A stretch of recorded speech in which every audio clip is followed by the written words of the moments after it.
Hi, my name is Melinda Smith from Noble Works, the leading provider of Enneagram workshops in Australia. This video is part of a series about this ancient tool for personality profiling and development called the Enneagram.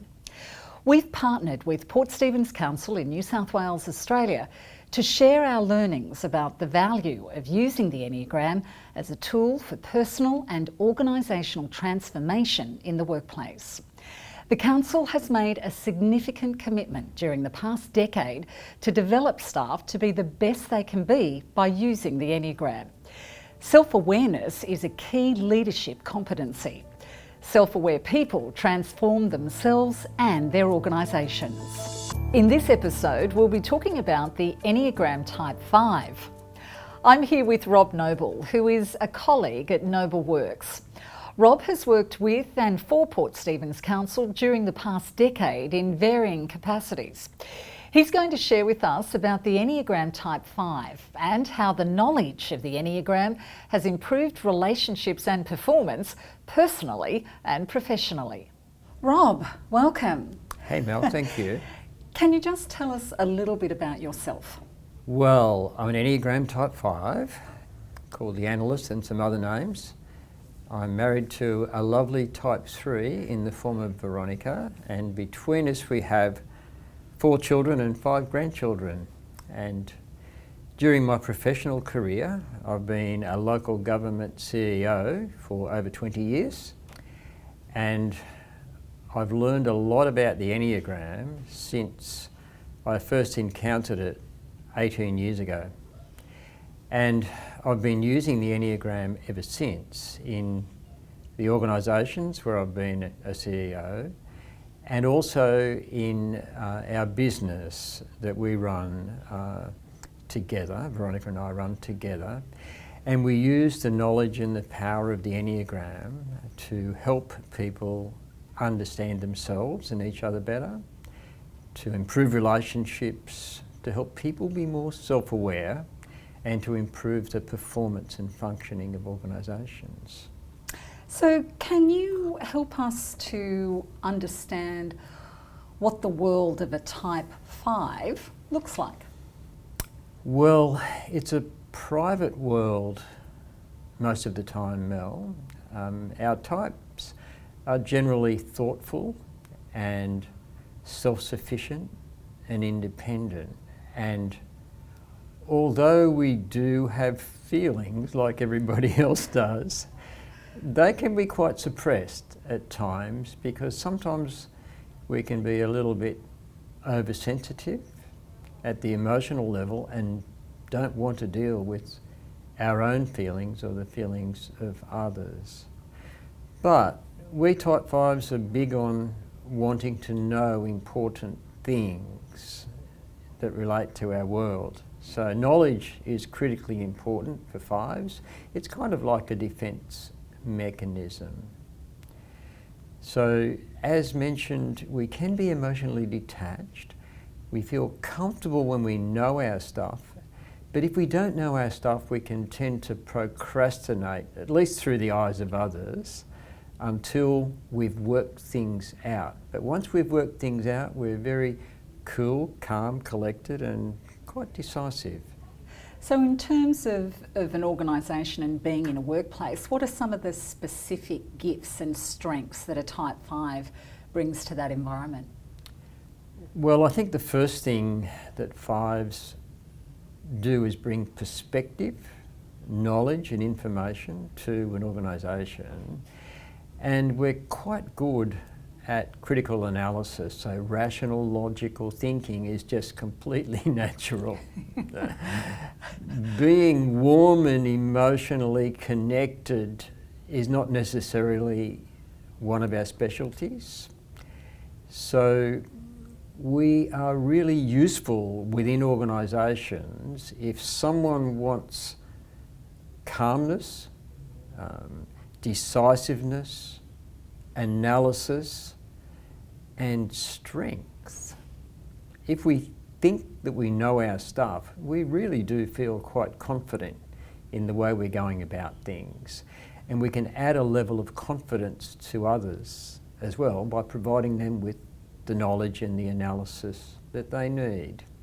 Well, speaking about knowing your staff, what about you personally? What have you learned from the Enneagram that's helped you in the roles that you've had as a leader in an organisation?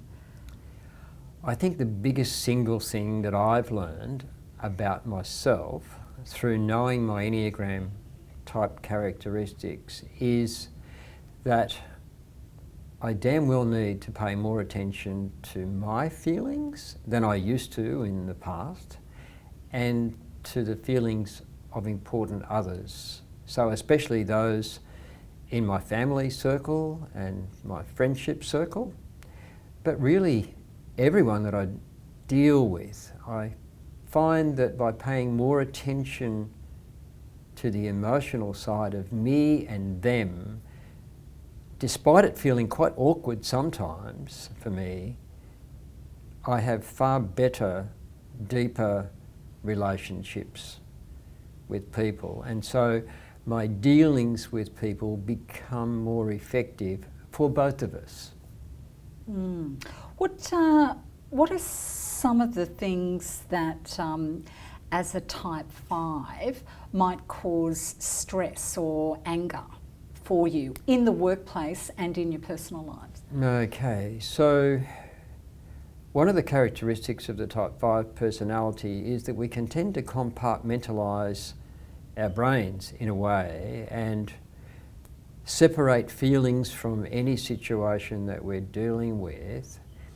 And when we're in that space of thinking and analysis, sometimes people make demands upon us for an instant response or an instant decision. And if we don't feel comfortable that we've done all the analysis and have all the information we need, we can withdraw and be rather ineffective in dealing with that particular situation. So 5s need to be given a bit of time to respond to something in the workplace or to something that has risen emotions within us. Otherwise we can feel angry or quite awkward in the way in which we're dealing with the particular situation. So we can become ineffective in the moment.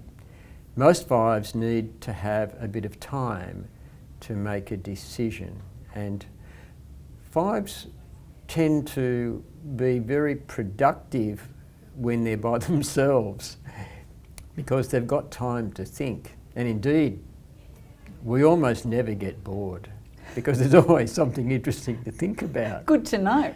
So if I'm working with a type 5 in the workplace, what can I do to build a better working relationship with a type 5?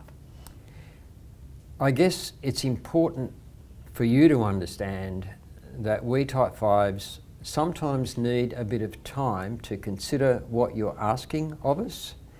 We don't like to be put on the spot and be required to provide an instant response.